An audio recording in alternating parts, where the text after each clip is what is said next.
Good morning.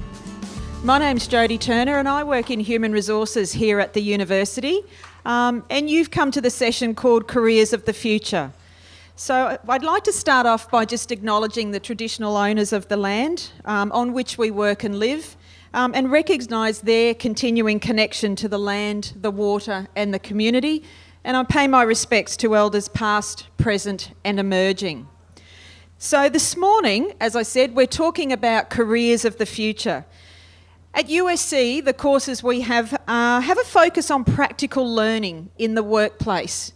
You'll be able to build a connection with employers and you'll get the skills that you'll need to succeed in whatever that job might be. And it may be one that we don't even know exists yet. So some of the skills that employers are looking for are creative and critical thinking, collaboration, communication, problem solving, organisational skills, and then being able to apply those technologies to different situations. You don't need to leave home to get the career that you love because you can do it right here at USC. Now we've got 4 great panel members here. I'm going to give you a bit of an overview on each of the panel members and then we'll start with some questions.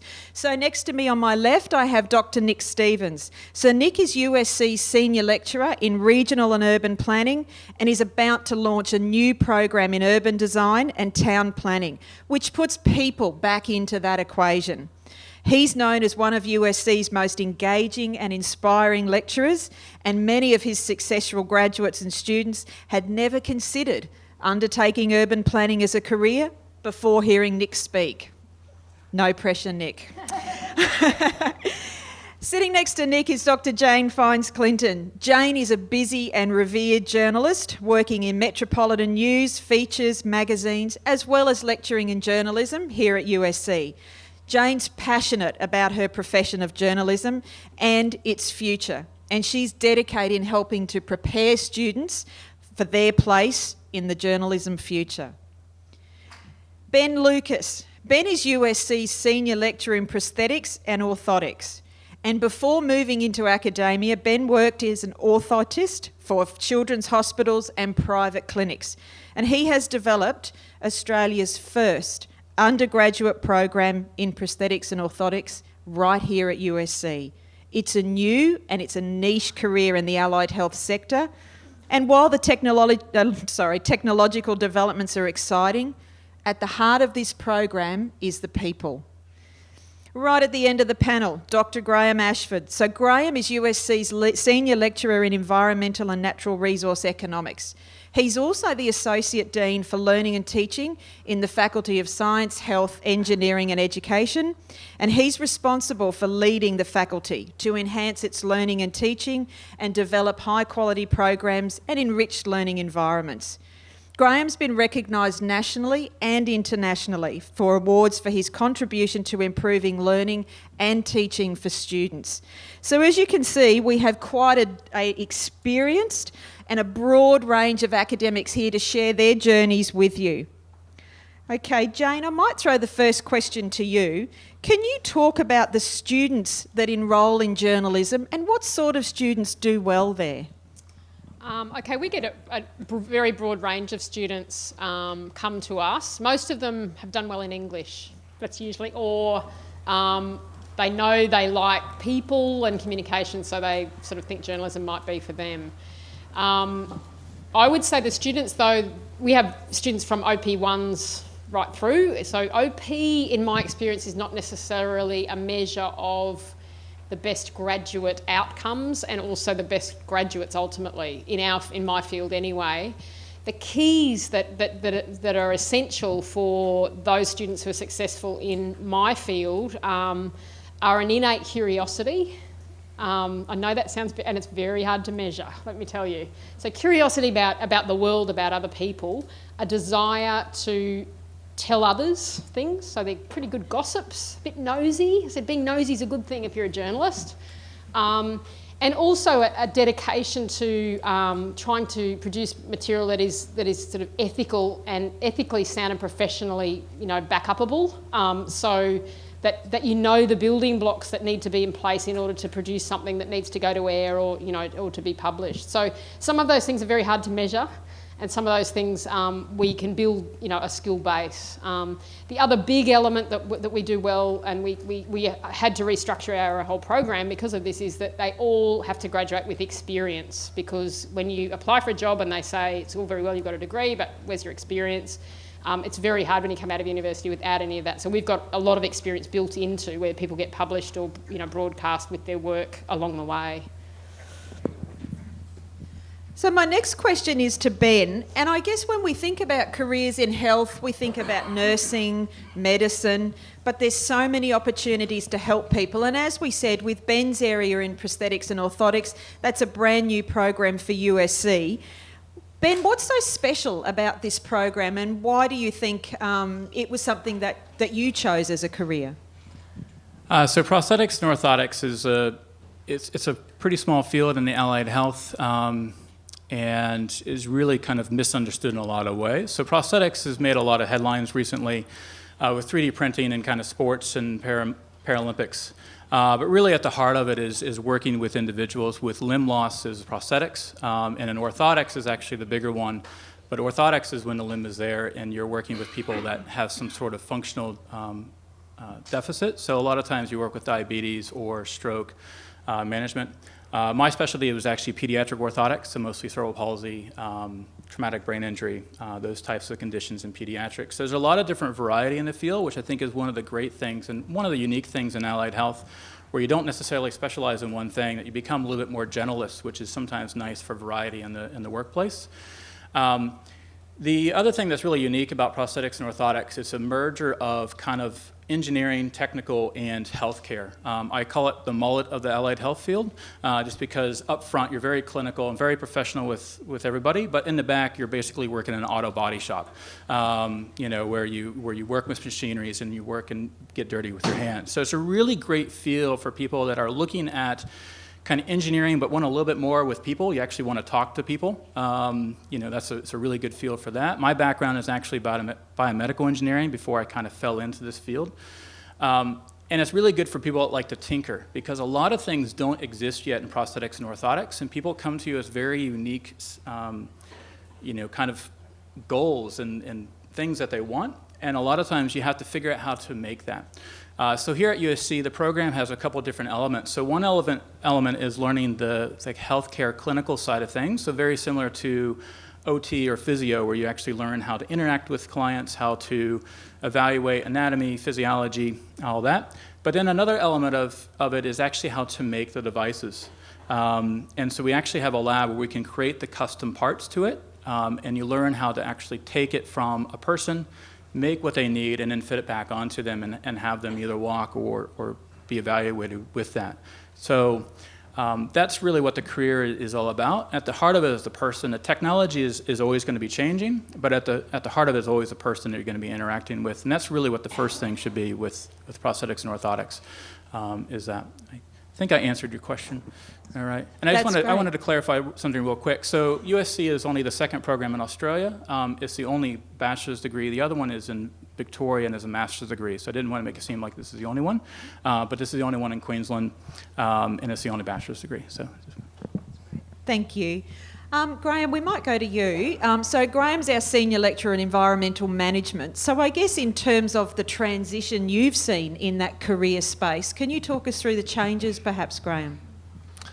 Sure. So environmental management and environmental science are two closely related fields, and perhaps a lot of people would be interested there. Indeed, we find that many people in our region and that come to our university have a predisposition to studying and trying to work in the environment because it's a passion of ours. I think we have a pretty amazing place, and a lot of people come from backgrounds and families that have been close to the land for a long time. So the overall area of environmental management, environmental science, and sustainability and so on is our response to just an enormous challenge that we face really as a whole globe, biosecurity crisis, a food security crisis, energy crisis, climate crisis. I mean, huge biodiversity loss. Really, we've got pretty substantial. I mean, it really just can't be understated.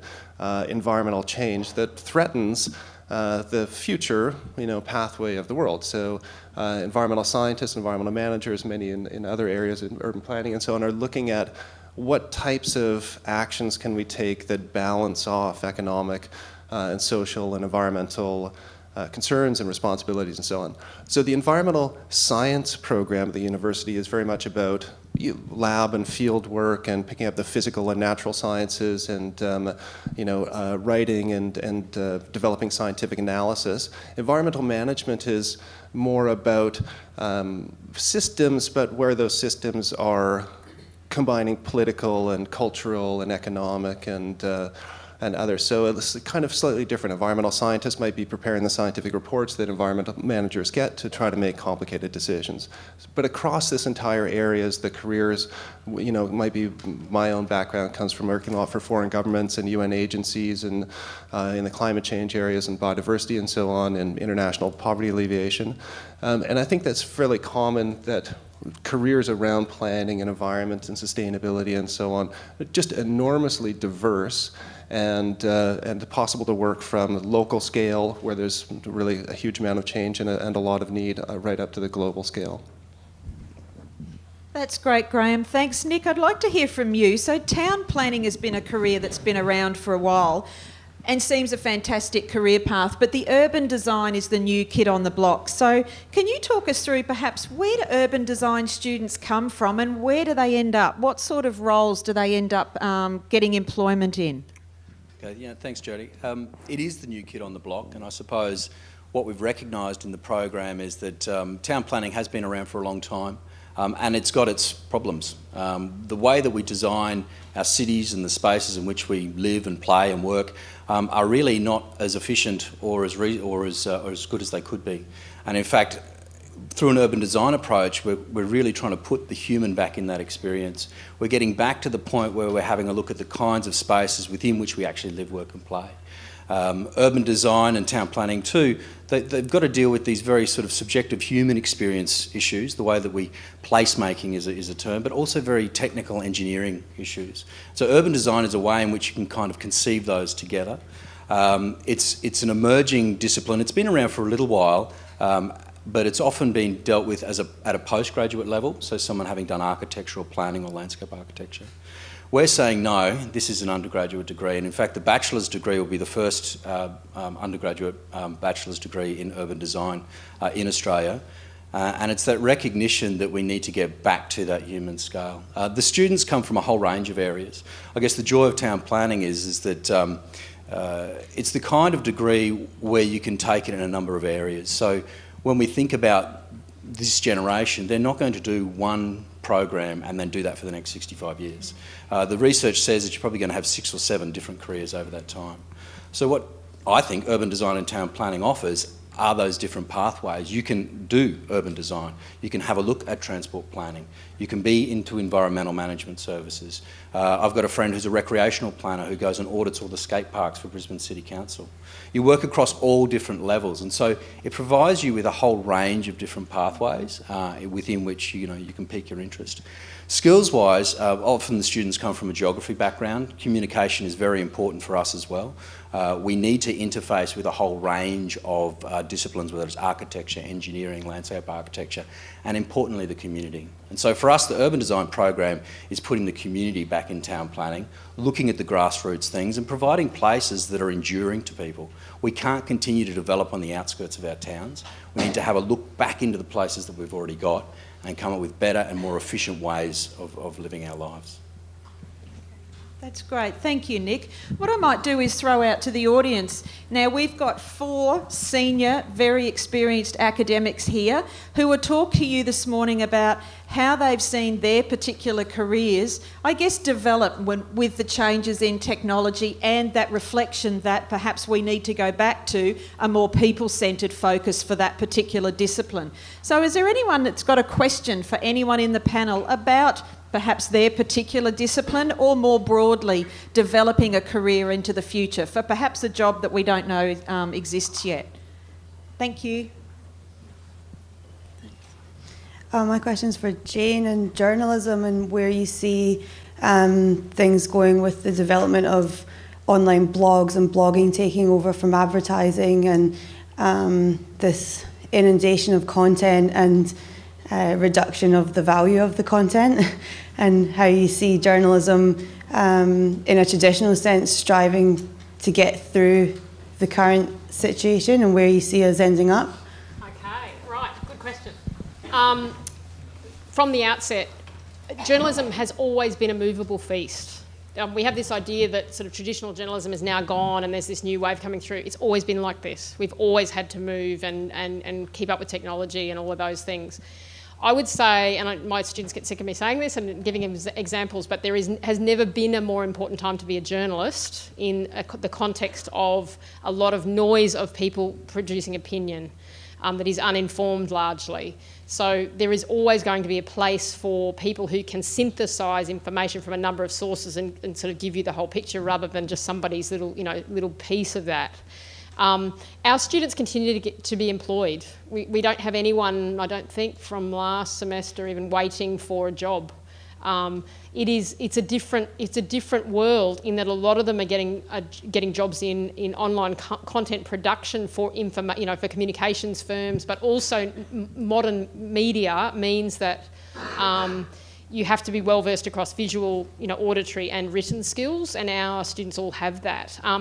It is an endless debate, and I think really the problem we have is that traditional media is getting a really bad rap in the media itself about how many jobs have been lost and how many people have been sacked. But what's happening is other people are being employed. So these people might lose their job in that field, but then there's other places that are crying out for people who can write well, who can communicate clearly, who have the skills of editing content. So there is a bright future, and there is, I would say, more employment out there available for graduates, possibly because of the poor quality of content in that blogging, in the blogosphere, and also I guess some publications which I call journalism. It's not really journalism. It's there's always opportunity for sort of good work that's professionally crafted. Good question, thank you. Any other questions?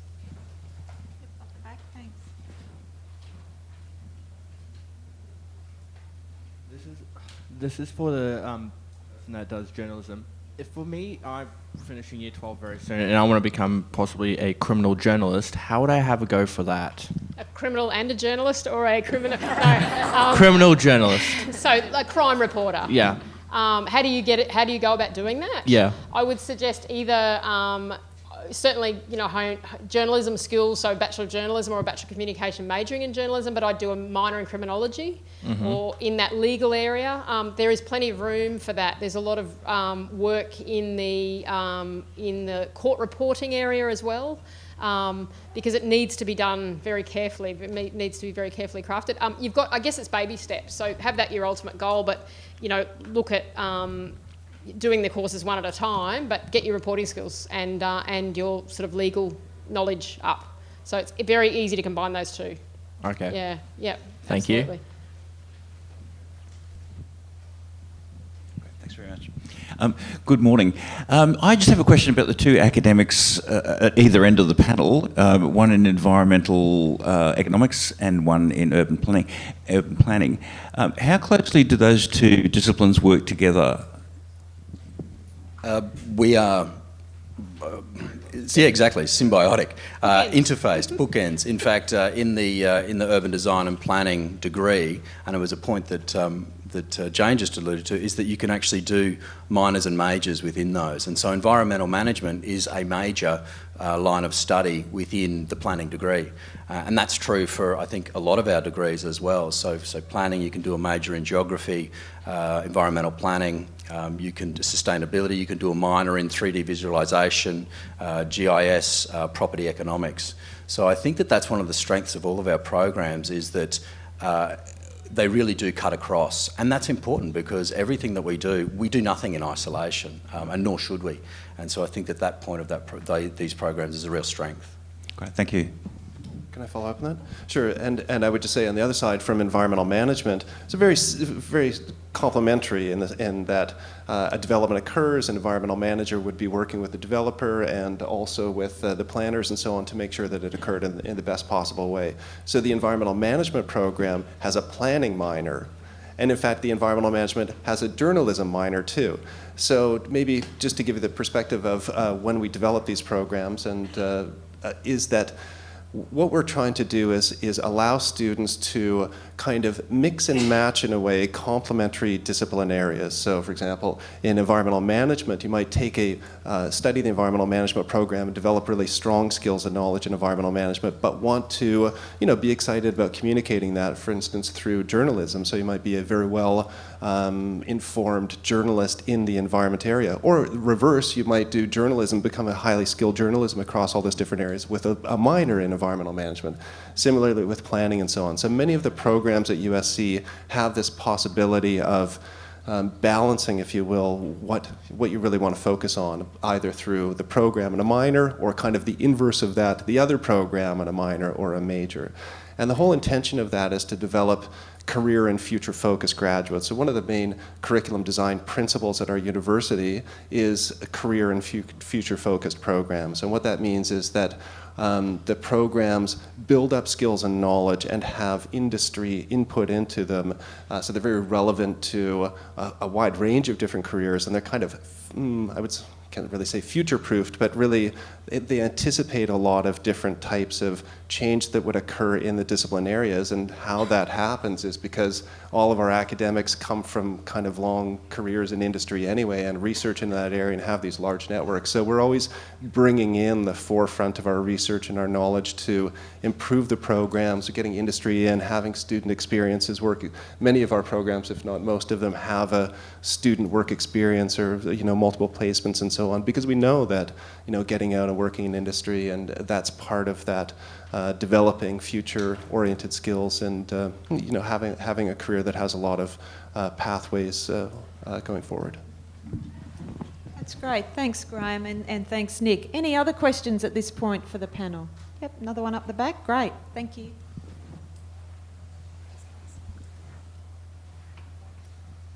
Just a question about the Bachelor of Prosthetics. I was just wondering sort of how many years would an undergraduate degree take, and what careers would it prepare you for, and what are the job opportunities like in Queensland at the moment? Okay, thanks. I was feeling a little left out because I do not have a minor with any of these guys.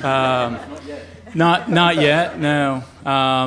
Probably waste management from how we produce things. But the Bachelor of Health Sciences is actually the bachelor's degree for prosthetics and orthotics, and we're just one of the 6 extended majors within that. So that degree is a 3-year degree currently, and so the prosthetics and orthotics is the same. So what that entails is I think there's like 6 or 7 courses that are kind of a core course that no matter what health science degree you take, they're there, which includes public health, behavioral health, anatomy, physiology.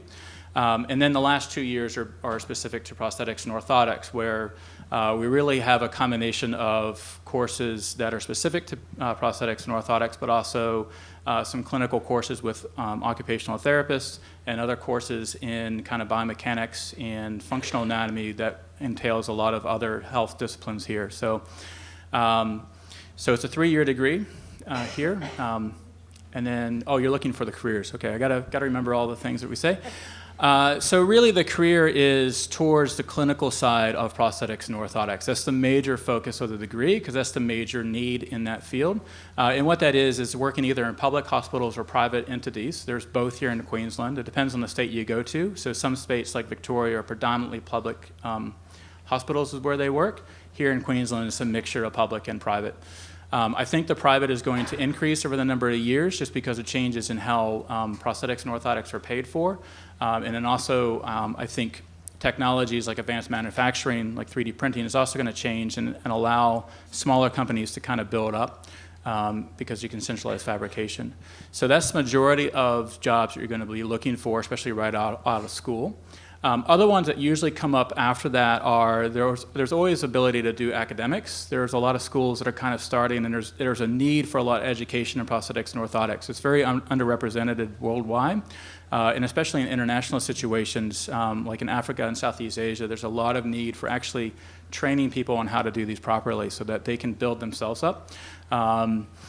And there's also a lot of opportunity to kind of work with manufacturers as either kind of a clinical educator or in sales or working in sort of helping to develop the clinical side of design. So those things usually come up over time. For example, in my career, basically, I started off as a clinician for a number of years, and then have gradually moved into the academics, but it's also opened up a lot of opportunities to teach in the Philippines and in Romania and Croatia. And so I've had a lot of opportunities to go internationally and teach as well, because it is a in-demand field in a lot of different areas, and there's just, especially in a lot of countries that don't have a lot of healthcare resources, there's not anybody, that's very good journalism right there. There's no one there to really do it properly, and it can be done very poorly, which then affects all the outcomes afterwards. As far as looking at something like a prosthetic engineering or orthotic engineering, the reality is that that field doesn't really exist that much. There's not that many engineers out there that do it, and usually they come from other areas like mechanical or electrical engineering. Most of that occurs in Europe or the US, is where most of the development occurs, although it is starting to occur more at a more local level, that you're starting to see people kind of develop those things, but that's still a fairly small area. Prosthetics especially is a very small percentage of the population, especially in industrialized countries, when you look at total population of how it is. So it's always hard to kind of balance that from a business standpoint. But there's a lot of different opportunities for it. I've known a lot of people that have moved into working in orthopedic sales, so looking at internal implants like spinal fusions and hips. That's not a concentration of our degree here. The concentration is external, but people do move into that direction because you do have the biomechanics and the knowledge of anatomy. Other places that people go into is international development, and especially rehabilitation, is another area that a lot of people get into, because prosthetics and orthotics and wheelchair management is such a big need in a lot of developing countries, that you can go in those directions. So, but it's a little bit more specific towards that line, and the first one usually is the clinical side. That's great. Thanks, Ben. Any other questions? Okay, down the front. Thank you. Just wait for the mic if you don't mind. Thanks. Thanks. Just broadly speaking, are there areas for graduates that aren't really, that aren't really likely to end up with employment? Like as a parent, you want your children to do something that they're interested in, something that they're going to succeed at, but they only have a limited view of the world, and they haven't sort of seen all the other opportunities that might possibly be out there. Are there areas that aren't maybe able to be gaining in employment, or are flooded with graduates at the end of that degree, perhaps? Sure. So I'll get Jane to take that question. I guess it's everyone's fear, and to be honest, I think it's every student's fear. I know we start with the parents on open day, and by the time we're done with the students and we know them very well, we're dealing with the students. I would say that if you find something that you are passionate about, that you're engaged in, that you've been able to wade around in a space, whether it be sort of town planning or the biomedical area or journalism or any of those things, and you're prepared to move. They're my sort of riders. There are jobs out there for enthusiastic, well-skilled sort of people who want to be part of a community, who want to make a contribution. I say to all my students when they start out, everyone who comes to university wants to be somewhere else. You're here because you want something else. You're not happy with kind of just being where you are. So I think if you can stay focused on that in the selection of subjects or study areas, that's a really good start. The other thing is don't be looking at the dollar sign at the end. I don't know anyone who's done a degree. I've got plenty in my generation who did degrees because their parents wanted them to, who then go, yippee, now I'm a lawyer, accountant, whatever, and I'm really not enjoying myself. So there's plenty of those out there. So that's not what we want for this generation of students. You don't see very many who are paralysed completely. I think the biggest step with beginning university is actually taking the step. You don't have to have all the dots joined yet, but finding something that you go, yep, that's interesting to me, make a start. We've got many students who switch gears along the way. They'll do a subject they love, like a criminology subject, and they'll go, I think I really love, want to be in the justice area, or in my case in journalism, they'll do TV and they just love it, and they say, that's, really where I want to focus my career. So, or print or radio, or whatever.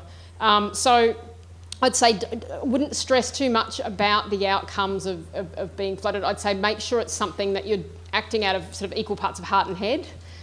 Because it's a very big commitment. Coming to university is a big commitment. It's not, if it was easy, everyone would have a degree. It is a long haul. It's not a race, you know. It's sort of it's an endurance and an incremental growing and learning and changing. So, and to be honest, that's what I love about teaching. Watching these students find their feet, find something they like, and being, as I say, lit on fire. Sometimes you just see the lights come on and they just go, "Yep, I'm on. This is what I want." So go with that rather than try and act too much out of dollar signs or career outcomes. You know, obviously you've got to have an eye on that, but you know, go with what you really think you like. I might open that up to the rest of the panel, and I guess my question is around how do we future-proof those studies that we make, choices we make in terms of study. So Nick, I might get you to make a comment on that. Yeah, okay, thank you. I suppose I think that it is good to have some flexibility, but I think I like to see an eye on the end game a little bit as well, and from a planning perspective, and I guess from a journalism perspective, what is that degree going to have me qualified in? What can I do at the end of that? There are some really interesting and great degrees, and you will have a bachelor's degree, but where is my qualification? What can I do with that qualification? Can I use that all around Australia? Can I take that qualification internationally as well? So with planning, you know, that is a yes. In terms of interest areas, I suppose it is thinking about the future. Planning is often confused with property development, and whilst we're interested in the here and the now and the next big building, we will negotiate its development approvals. We are thinking about the future. So the big questions that we're asking, and I think everyone should be asking, is what are the implications, and this is true for all of us, of big technology, big data, the Internet of Things? What are the impact the driverless car is going to have on the way that we live our daily lives? Will we need garages on the front of our houses? Will we need car parking? Will we need bus public transport? Probably not. And these are the realities of the futures that we're looking towards. So I think that those students that are engaged, that are creative, that are interested in thinking about the way that they want to live their lives as a community, as a local community, as a global community, then you should be doing degrees. But for me, I like to think about the qualification, where it will take you and what you can do with it as well. Because you are a long time studying, and unless you want a PhD, 10, 12 years study, think about that end game as well. Graham or Ben, is there anything you'd like to add to those comments? Sure, maybe I'll just add a little bit, which is how programs kind of come to be at the university. It's not a random process, and I can tell you the waste bin of program ideas is full of programs that never really got too far specifically because of this investigation about what exactly would be the graduate outcomes here, what types of careers exist in that area, how could we develop a program that would properly prepare people, and how can we ensure that if they complete the program that they can succeed in that area. And that's a pretty rigorous process. I mean, I chair the Faculty Learning and Teaching Committee, and I'm all the way up to Academic Board and so on, see all of these proposals and work, and Ben would know. So I tend to know our programs very well because of that long involvement in them, and it's about what's the industry engagement in it, what types of tasks are you going to be doing once you get those outcomes and so on, how does that lead to build up to a particular career. So we're pretty careful about making sure that our programs really do align well to future career areas, and when they don't, we tend to discontinue them and or modify them and change them around and so on. And maybe I would just say that even it's also possible, and you would probably find this too in meeting other people, and they're in some really interesting area, and you ask what their background is, and it's something completely different. They're working some cool thing, but they're a chemist by background that doesn't have any relationship to it. And I think really what that's all about is that coming to university generally and spending 3 years of study develops these other skills. They develop these inquiry skills, these problem-solving skills. How do you actually approach problems? How do you communicate with people? How do you investigate literature? How do you build up arguments and so on? And those skills, which we call transferable or generic skills, really they're interdisciplinary, they're multidisciplinary, and that's what gives people the ability, whether kind of practically whatever degree you come out of, to move around and to be flexible and to apply it in different ways. And again, that's why we take so much care in making sure that we build up those generic skills, problem solving and collaboration, organizational skills and so on, so that you can take your program and make the most of it.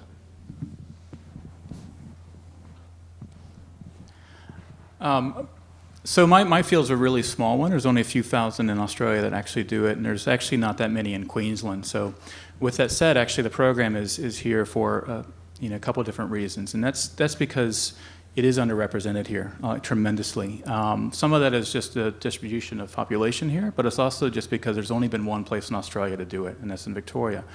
And so, this field is growing. It probably doesn't have the breadth of areas you can go to as the other three places here. It's a little bit more specific, but it is an area that is desperately needed. It is an area that has a potential for a lot of growth as far as a number of individuals that do it. But there are a lot of challenges in this day and age, obviously. So limb salvage, saving limbs is much better nowadays. So it actually is becoming less. The rate of amputation is actually occurring less. However, amputations are increasing because just the population that has diabetes and all that is growing. So there's desperately a need for it. Internationally, there's a huge need for prosthetists and orthotists in a lot of areas. And actually, it's not just in Southeast Asia or in the Middle East or in Africa.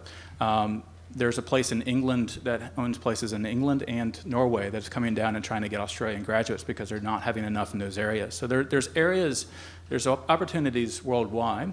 I'm going to have to reiterate, though, you have to be willing to move. The reality is there's only 2 places here in the Sunshine Coast currently. My guess is in the next 5 years that'll expand a little bit with the growing population in the hospital. You're going to see most prosthetic and orthotic places near large hospital areas because really a lot of the referrals come from orthopedics and rehabilitation stuff. But I think some of the trends that are going to occur over the next few years, advanced manufacturing techniques are going to help centralize a lot of fabrication because right now most people do it on their own. What that's going to allow people to do is to have smaller footprints and have less overhead, which will allow them to reach out to populations out further in the field where it's harder now as a prosthetist or orthotist to do that.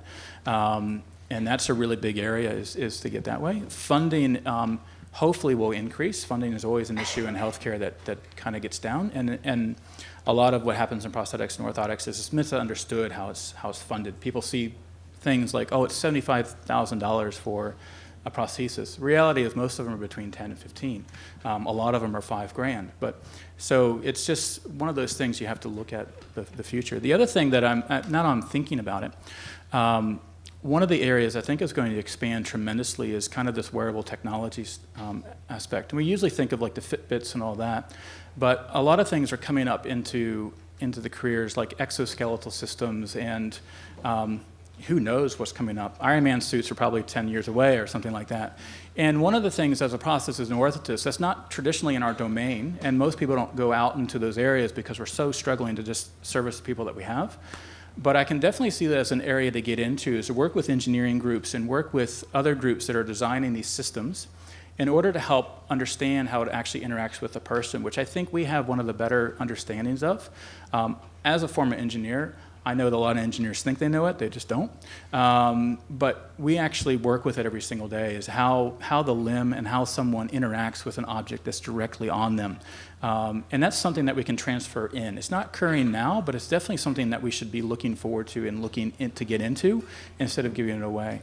So that's definitely those areas. But yeah, I think it's definitely, you can gain a lot from learning these things, but you do have to kind of keep your eye on the ball, and you have to, what I generally find is if you're very specific, I want to be in this location, I want to do exactly this, it's going to be hard to find a job. If you treat your first job as this is the entry point to start to get experience, then it's going to be easier to find it. And really it's how much you engage in university. If you just come to university, maybe come to class, kind of skate by, you're probably not going to get a job, or at least in what you want.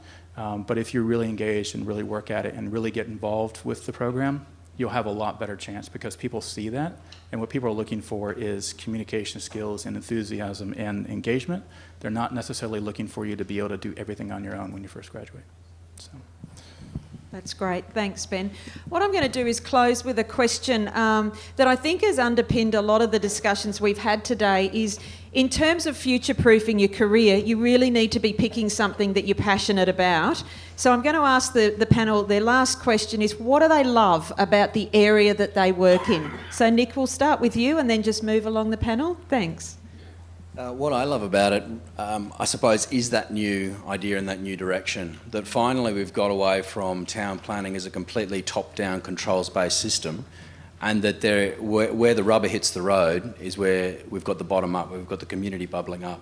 And I think that that's the prioritisation of that urban design. If we're not doing it for people and place, then why are we doing it at all? So I think for me, I'm most passionate about establishing those environments that are not home and they're not work, but they're places that we all have a connection to, that we feel strongly about, that we're proud of as well. So yeah, it's that people and place dynamic, and that's where we've got to be. We've got to look at our old spaces and make them those places. That's great. Thanks, Nick. Jane? Probably the thing I love most about journalism is the thing that drew me to it in the first place when I was a cadet at 17, is being the eyes and the ears of the public and asking the questions that they want to know and explaining society to itself. So actually helping people make better decisions about their lives because they're better informed about what's going on. And being the first to know is such a buzz. So I love that part too. So. Thanks, Jane. Ben? So for me, it's really the relationships you build with the clients you work with. So especially in pediatric orthotics, you see these kids over and over for years. And in prosthetics, it's the same way.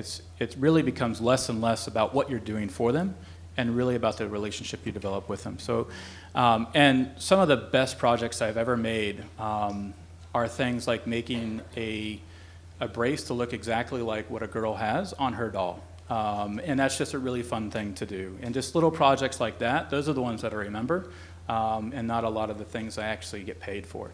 So yeah, I think that's one of the really great things about my field. And the other thing is that you get to see the spectrum of everything. When I worked at the hospital, I saw kids immediately in the ICU when they came in after an accident, and I was able to follow them through the entire process and see them walk out at the end.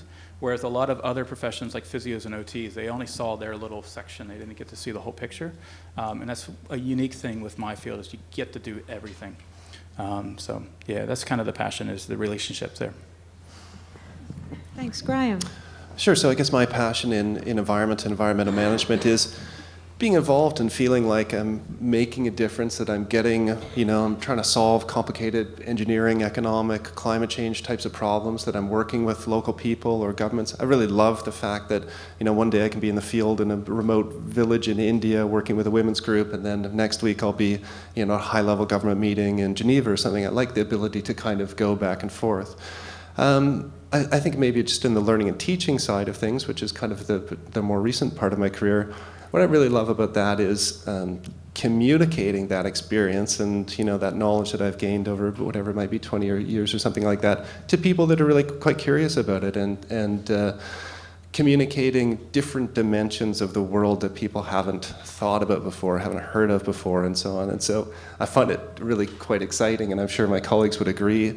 We see, of course, students from the very first year that they come in until they graduate, and so on, how excited people can get about new ideas, and how, if you can communicate knowledge, and if you can teach in a really engaging way, and if you can give assessment tasks that make people want to stay up at night and want to do more and research more and produce the very best product and so on, that's really incredibly rewarding for us to see the kind of spark of excitement, and then to watch somebody progress and put ideas together until they, and then indeed, end up getting the job that they've really worked hard for, and we're so excited to get. So it's a really, I think, exciting thing for all of us to be kind of half discipline expert and half, academic, teaching, mentor type of role. It's very rewarding. Thank you. So we've talked today about the fact that the future holds jobs that we can't even imagine yet. But what we have demonstrated, I think, this morning is that a university degree, a university qualification, gives you those fundamental employable skills. We have a strong focus here on work integrated learning, so you get that connection with employers within the community and beyond. And I think what you've seen this morning is a lot of passion from these four individuals in their particular areas, and hopefully that's motivated you to go out, talk to someone in a blue shirt today, and start your USC journey. So I'd like to thank the panel, Nick, Jane, Ben and Graham. Thank you very much.